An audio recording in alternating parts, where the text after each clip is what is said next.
Hey guys, Joe here. Well, down to the wire here. It's getting close and aggravating. I don't know if you can tell with the haze around here, it's not haze, it's smoke. It's been smoke this whole week. California is burning up. Areas around here is burning up. An area south of the Gold Trout is on fire. Yeah, it's like getting really interesting now. Um, Waiting for my leave to be approved, hopefully. But yeah, we're down to the wire here. So let me show you. I'm going to show you what stuff that I'm bringing. You're probably going to think, dude, yeah, for a minimalist, that seems to be quite a bit. Well, yeah, but you also have to understand too is we're also in change of seasons here. Here where I live at, it's like 4,000 feet, 4,500 give or take. Right, the area I'm going is going to be around 10,000 feet. Major difference. So what I did is I got two printouts here to show you the temperature difference of the two areas. Like the daytime temperatures could be 20-degree difference. Nighttime temperatures could be 30 degrees difference. Let me show you. All right. Well, as you can see here, Monday here, the high is going to be about 96 with the low of 71. Same on Tuesday. We're going to be in the mid-90s around here. So, yeah, that's pretty warm here. We'll probably need all the stuff I'm taking here. Most of the stuff I'm going to be taking is clothes. But with that said, let me show you the temperature of the area I'll be going in. Here you go. Monday. High is 77, low of 41. And look at the low on Tuesday night, 39. So yeah, a lot can change in the next 2 weeks, or the week or so. So let me show you the clothes I'll be wearing, what's going to be on my body per se. Okay, well, here's what's going to be on my body. My walking stick. My Rob Sabinovich SRT knife, the puku knife that I made that some of you have seen, and my Swiss Army Victorinox rucksack. I always take this with me. Here's my haversack, camera, fire kit, mini kit with the fishing line, fishing hooks, emergency whistle, tin foil, and emergency fire making device. These are the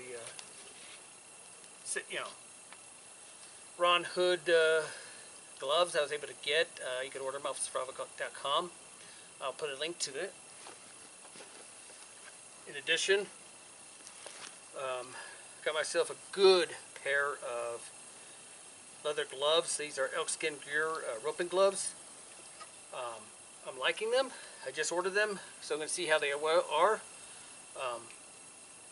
One thing I could say is 150% plus, 5-star plus customer service. I can't stress that enough. I've never had customer service like that. They were awesome. Bandanas. Always should have bandanas in there. Map of the area, topographical. Water bottle, 38 ounce, 32 ounce actually, but be having that on me on the way right in. And well, this is going to be a little bit controversial with some of you. Some of you might freak out, but I've been using this water purification technique for the past 25 plus years.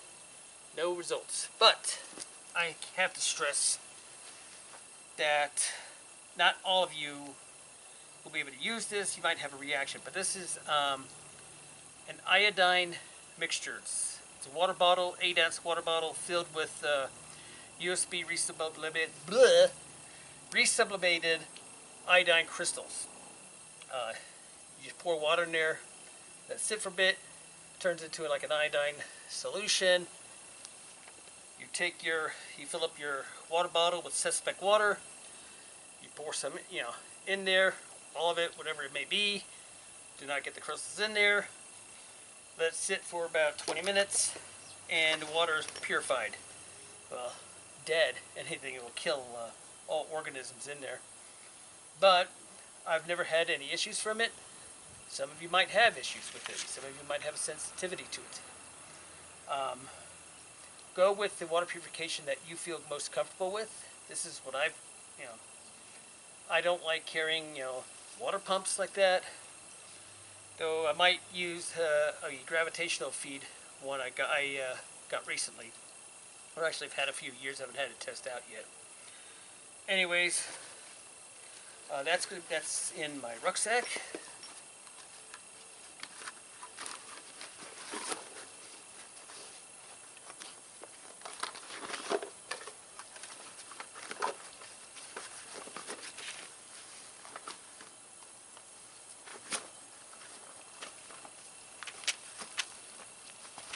And so, with that said, let me show you the clothes that I'll be wearing. At this moment, I'm wearing it for cooler temperatures. Given the fact that I've gotten used to the hot temperatures now, so like 70 degrees might feel quite chilly. Which is this hat. My wife's making me a hat band to wear on this. Have you seen before, like in my rucksack? Good grief! My capote making or frock making video. I'll be wearing this as my outerwear.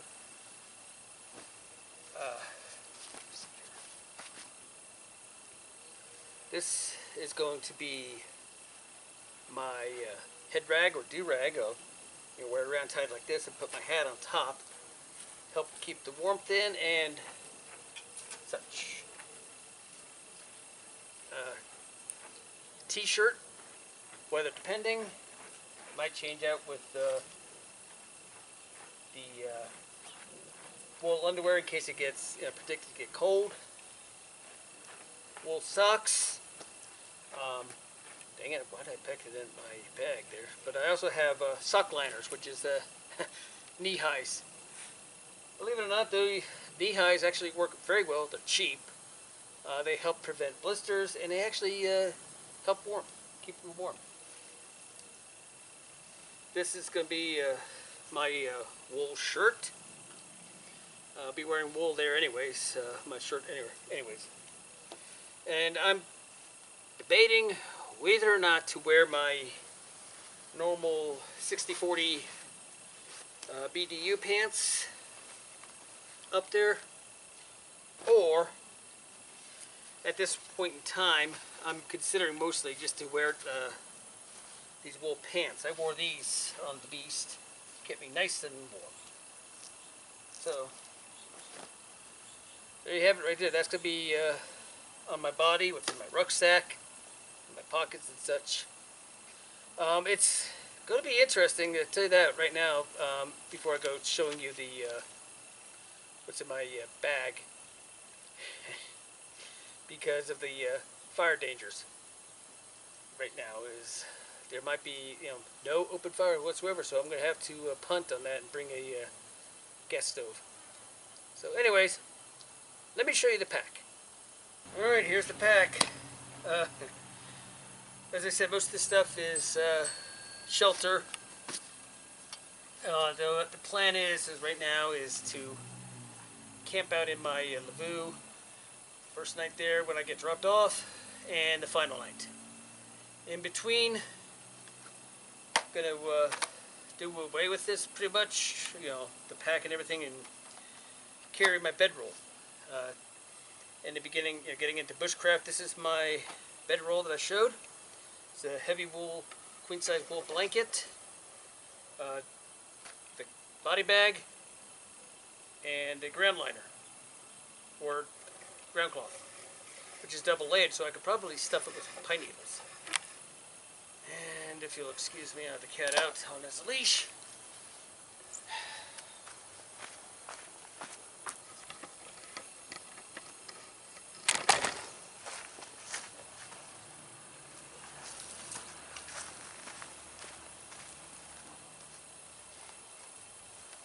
You ever see the cat on a leash behaved? This is him, though he is being a catastrophe. Anyways, got way off bounds. Get off track here. As I mentioned before, that the Sierras are going to be under a fire restrictions at this moment. At this moment, it could be in a fire pit or like a little wood stove type of thing. But right now they're recommending if it changes, I'll have to be bringing this little pocket rocket with fuel, which is going to suck because I'm not sure how fast it's going to use up the fuel, because with stoves, fuel usage depends on elevation. At the lower elevations, it doesn't use, doesn't go that fast. Higher elevation, it uses it up a lot. Yeah. So, anyways, as you saw, here's the bedroll.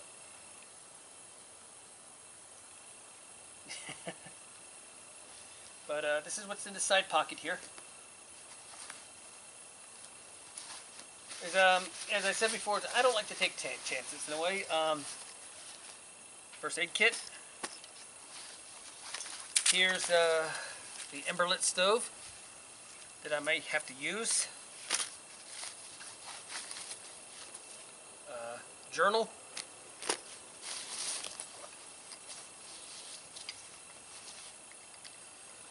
Camp candles. These have a lot of uses, besides from illumination. 150 feet of bank line. 150 feet of parachute cord.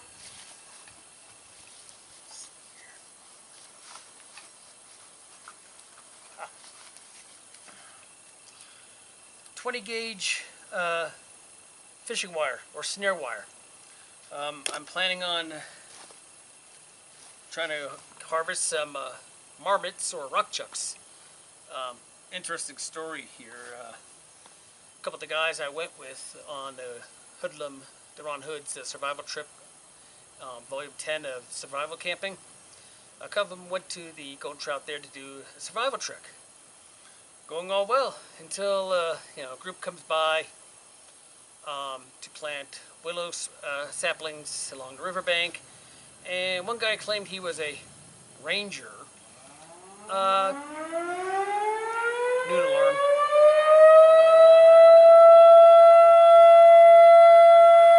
Oh, it's 2020. What do you expect?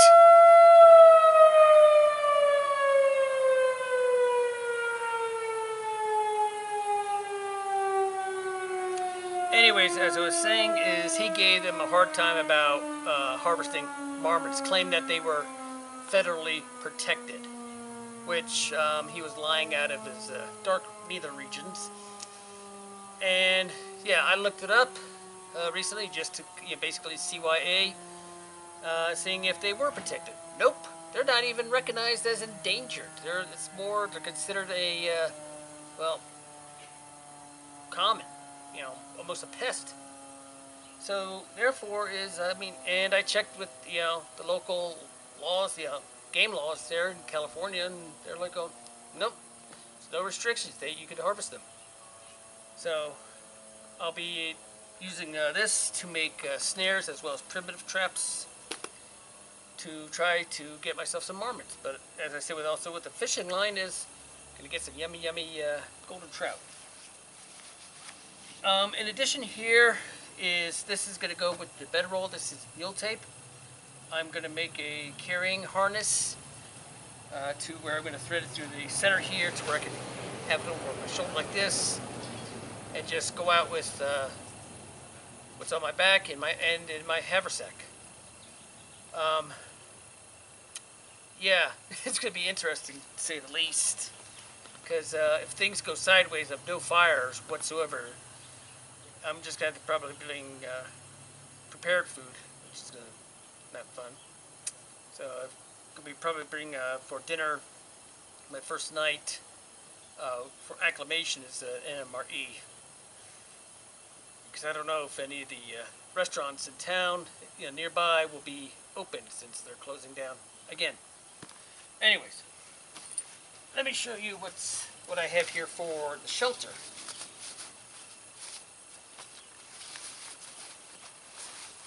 This, when I went on to Ron Hood's survival trip, oh my God, 20 years ago, the only thing we could bring for shelter was a tarp or drop cloth, like a plastic sheet, 9 by 12, which is what I have here. What I pulled out here, this is going to be a very interesting topic here. Basically is, when I lived back east in the Appalachia, the mystical movement hits you, squat and drop and wipe and you're all good to go. Even use toilet paper. However, in the Sierras and the west here where it's dry, where you don't have as much moisture to degrade things like they do back east, you do the drop and plop,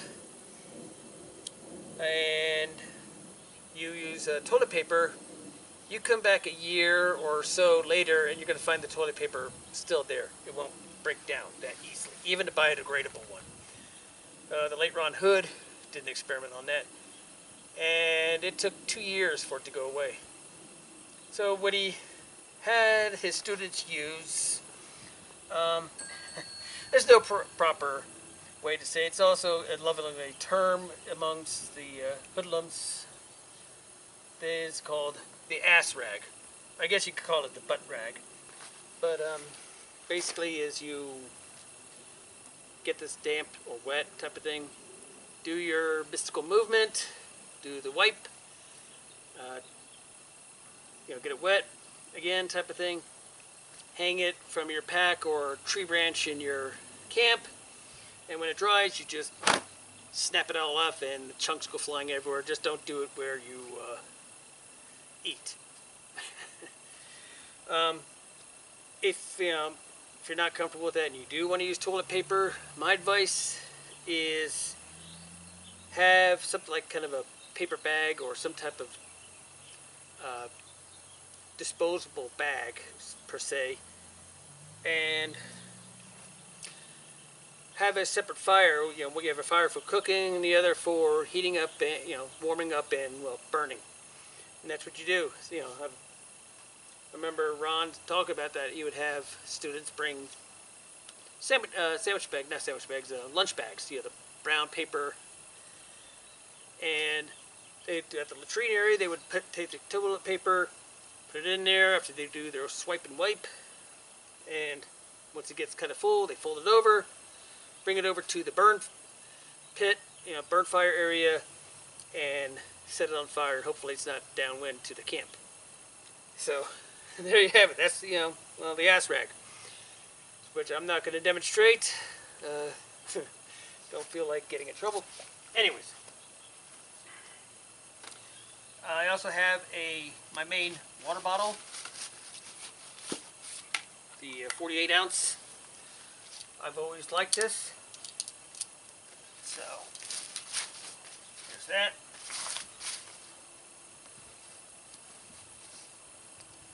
This pack is the LK70 pack. Believe it or not, I was able to buy one finally. These things are hard to get now. So one of the mandatory things that they have us use in the Sierras, Yellowstone, where there are bruins known as bears, is a bear-proof container for food. I have standby food in case things go sideways, things that, whatnot. But this is a powder container powder tank, mod 1. Very thick aluminum, but light. So there's that. I'm going to bring my buck saw that I made. I'm curious to see how it does, because this is just made out of 1x2s. And this is a piece of juniper that I'll be using for cutting wood.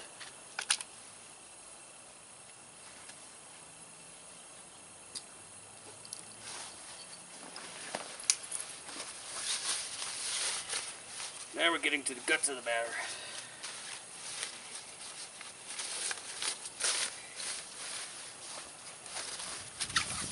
A lot of the weight here is also camera gear. A large ditty bag to hold any dirty clothes, or if I mess it, type of thing. This is a heavy-duty rubberized poncho. Aside from making a shelter and covering yourself from rain, you could actually even use this to gather materials and debris to make a shelter. And I'll be demonstrating that. You know, my handmade ghillie mocks. This I'm going to try out, especially if it gets cold. This is a hooded baklava by a woman named Colby. It has a website called Chasing Heartwood. She gave this to me to test out, which I'm looking forward to. Wasn't able to test it out earlier this year. Just got warm all of a sudden and stayed that way. But this is 100% wool. And originally, for my garment that I was going to wear underneath my frock, if it got quite chilly, was a hooded fleeceable sweatshirt. But since I'm going to be using, that, I decided to bring my rifleman's shirt, which is I also wore up and on the beast. Extra wool socks, wool underwear. I might be wearing that in case the temperature changes. And last but not least,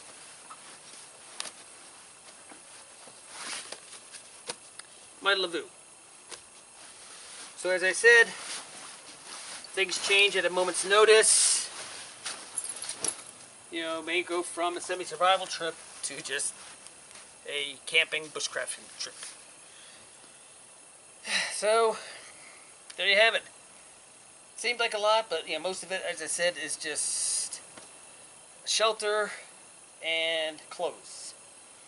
So when I demonstrate going out with just my bedroll and rucksack and my haversack and blades, I'll demonstrate what I'll be doing with that, making my own shelter, hopefully. So, anyways, next time you see some more videos up, it'll be with the Golden Trout trip. Hopefully.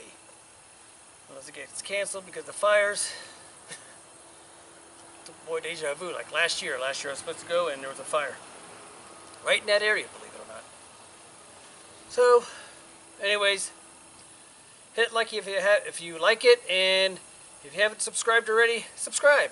So, talk to you later, and I'll see you on the trail.